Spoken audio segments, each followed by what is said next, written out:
Olá amigos, boa noite, sejam todos bem-vindos a mais uma exposição do Centro Espírita Ceareiro de Jesus. É com grande alegria que estamos de volta para mais uma noite de estudos.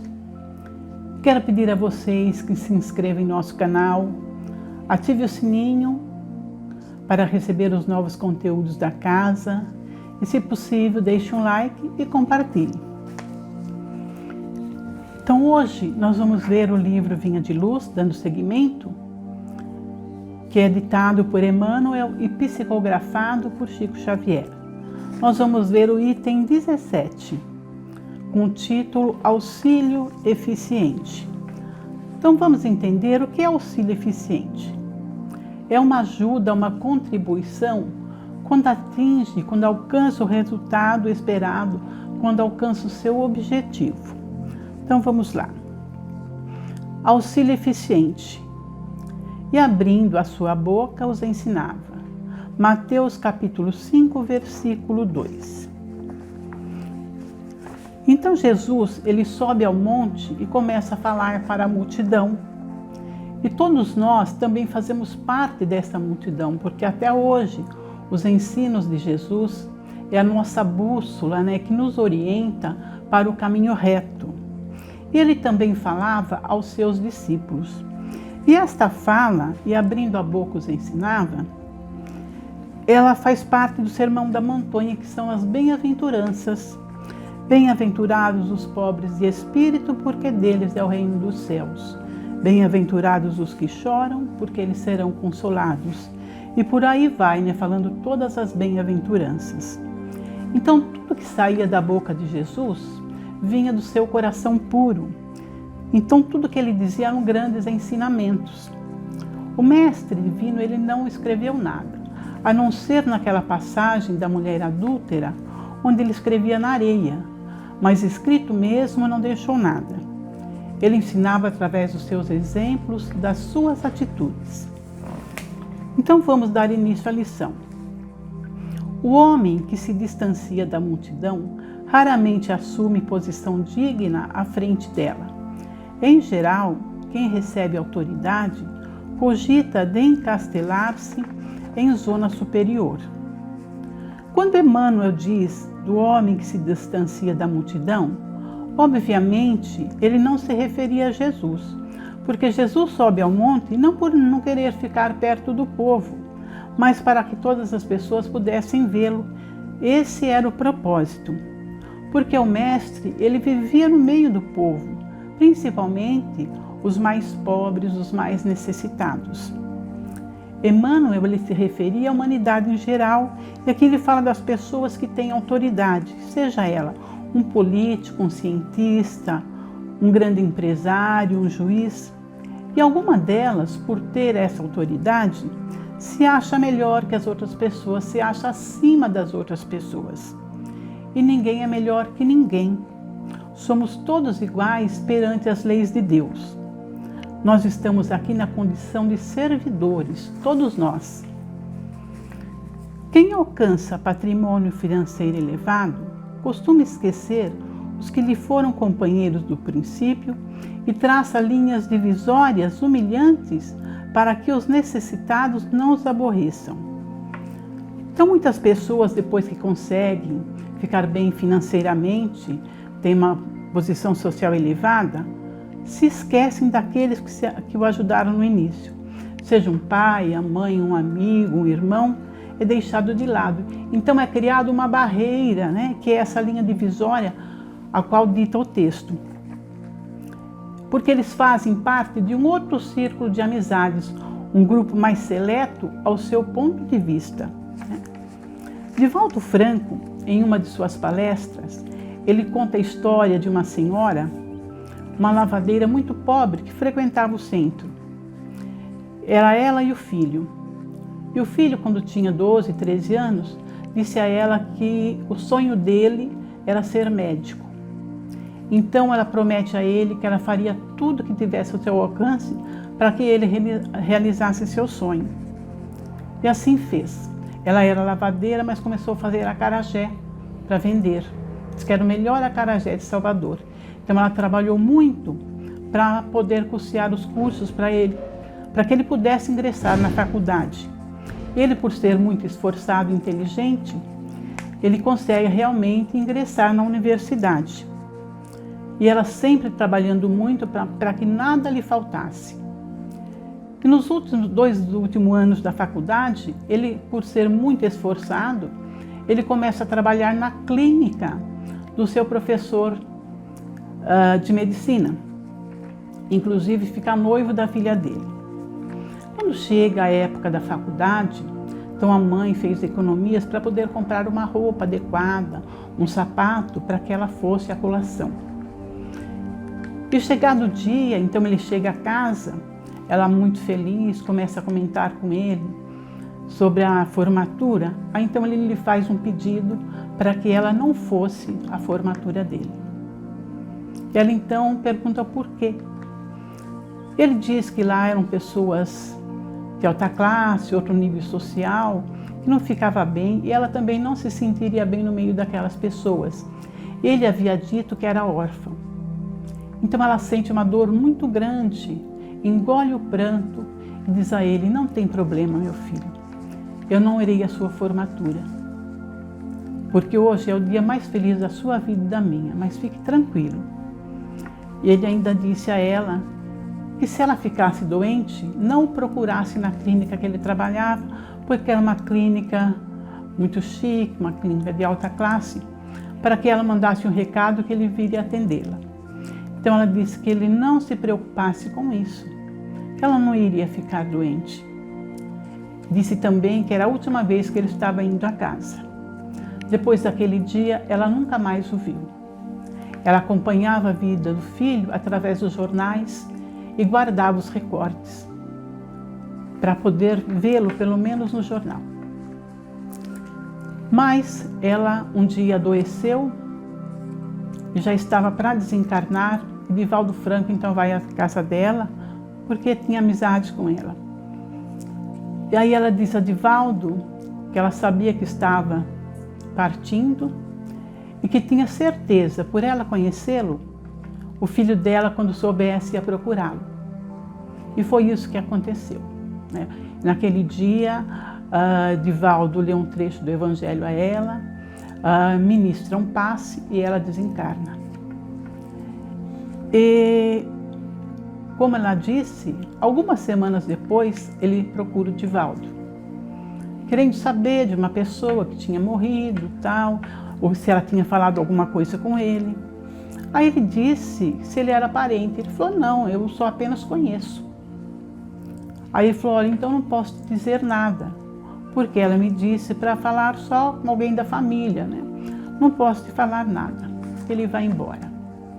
Algumas semanas depois ele retorna, querendo saber o que ela tinha dito.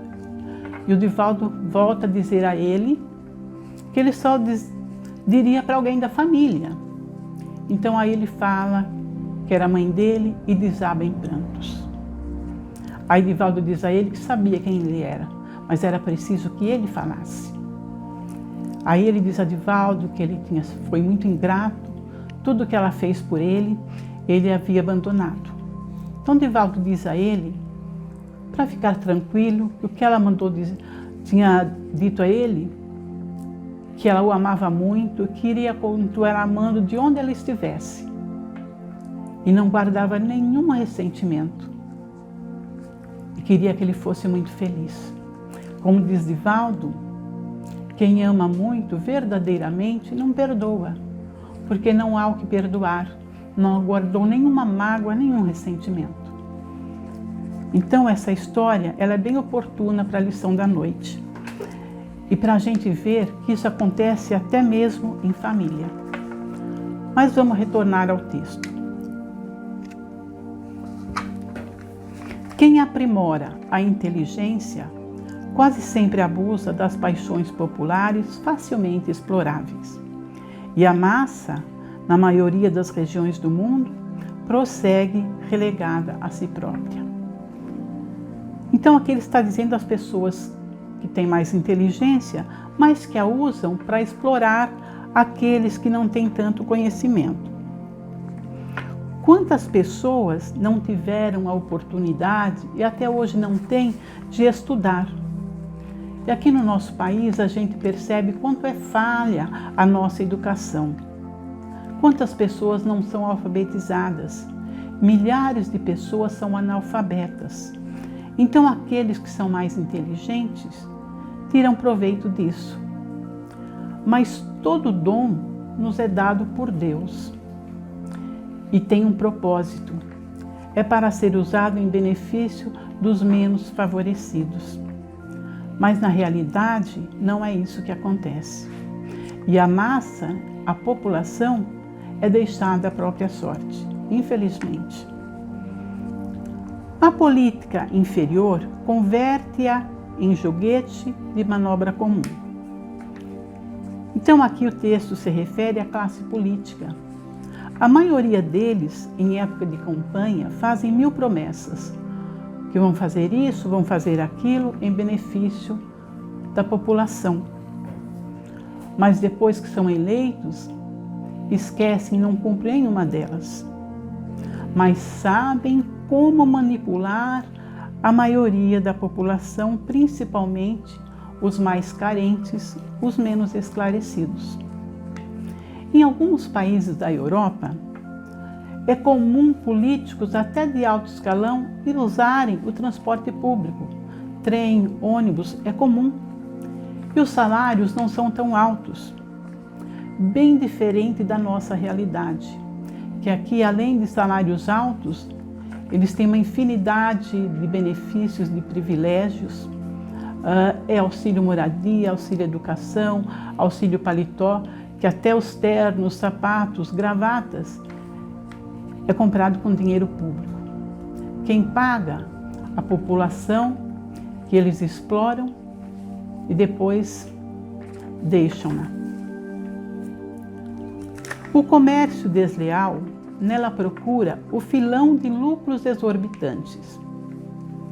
Isso acontece muito, né? Alguns comerciantes tiram proveito de algumas situações, principalmente nas grandes tragédias. Vale lembrar das enchentes no início do ano no litoral norte aqui de São Paulo, que 1 litro de água chegou a ser vendido até a R$90. Isso é muito triste, é lamentável. A que ponto chega o ser humano tirando proveito de situações extremas?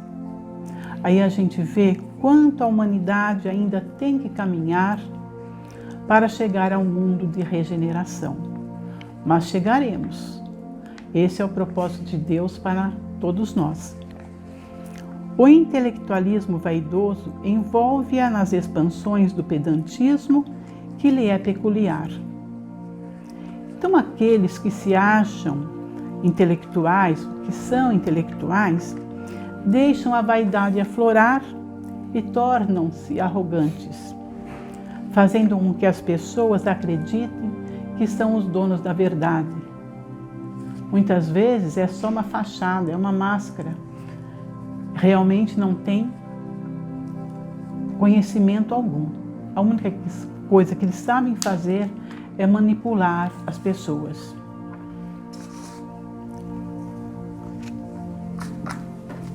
De época em época, a população é sempre objeto de escárnio ou desprezo pelas necessidades que passam, pelas necessidades espirituais que lhe caracterizam os movimentos e atitudes. Raríssimos são os homens que ajudam a multidão a escalar o monte iluminativo.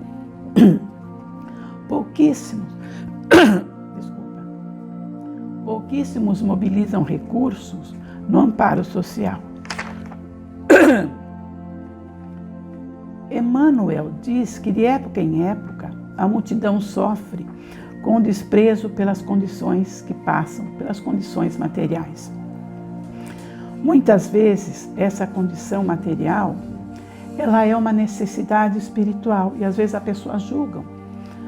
Está nessa situação porque não tem vontade, não procura um trabalho melhor, por isso que está sofrendo, mas não faz nada. Mas muitas vezes realmente essa condição material é uma necessidade espiritual que precisa passar para a sua evolução. Então se faz necessário exercermos a caridade para com todos. E pouco é feito na assistência aos mais necessitados. E por que nós estamos aqui? Para evoluir e para ajudar aqueles que estão à nossa volta a evoluir também. Aqueles que estão conosco na caminhada. Quando a gente ajuda alguém, a gente automaticamente também está se ajudando e se iluminando. Jesus, porém, traçou o programa desejável, instituindo o auxílio eficiente, observando que os filhos do povo se aproximavam dele, começou a ensinar-lhes o caminho reto, dando-nos a perceber que a obra educativa da multidão desafia os religiosos e os cientistas de todos os tempos. Então Jesus, ele deixou todas as diretrizes a seguir, através dos seus ensinamentos, dos seus exemplos, das suas atitudes.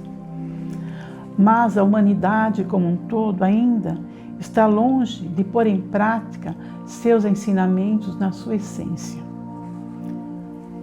E podemos observar alguns segmentos religiosos mercantilizando o nome de Deus e de Jesus em benefício próprio. E através das suas astúcias, iludem as pessoas menos esclarecidas. Jesus, ele nunca cobrou nada de ninguém. Ele fazia por amor. Ele nunca vendeu bênçãos. E tudo aquilo que nos é dado gratuitamente, nós temos também que dar gratuitamente. Quem honra, pois, de servir a Jesus, imite-lhe o exemplo. Ajude o irmão mais próximo a dignificar a vida e a edificar-se pelo trabalho sadio e a sentir-se melhor. Emmanuel, ele finaliza dizendo que para servir a Jesus é só através do trabalho no bem, do amor ao próximo, ajudando-o a ter uma vida digna. Nós estamos na Terra para desenvolver valores, trabalhar na construção do reino divino.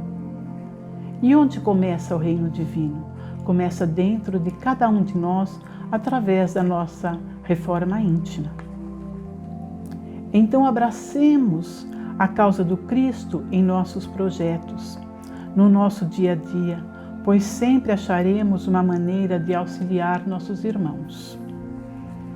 Infelizmente, na nossa sociedade, vivemos uma inversão de valores, onde a ética e a moral muitas vezes ficam em segundo plano. E Jesus, mesmo sabendo de antemão do árduo trabalho e das dificuldades que teria, se manteve no firme propósito ao qual o Pai lhe confiara, que é a evolução do nosso planeta, a evolução do ser humano. E ele nos deixou o maior legado de amor, de humildade e resignação, e abraçou toda a humanidade por amor a cada um de nós. E nós, quando pronunciamos as sagradas palavras Pai Nosso, estamos reconhecendo não somente a paternidade de Deus, mas aceitando também por nossa família a humanidade inteira. Então, que nós possamos refletir na lição da noite e que possamos ver o que em nós precisa ser mudado, precisa ser melhorado. E a doutrina espírita que ela mais prega é a nossa reforma íntima, né, interior. Então, agradecemos, terminando a nossa explanação, vamos agradecer a Deus, a Jesus, por essa oportunidade de estarmos aqui nesta noite, falando do seu Evangelho. Senhor Jesus, Agradecemos por todas as oportunidades da nossa trajetória neste planeta, que possamos, alicerçados, embasados no seu Evangelho de luz, ser melhor a cada dia. Essa é a lição da noite. Boa noite a todos, muita paz.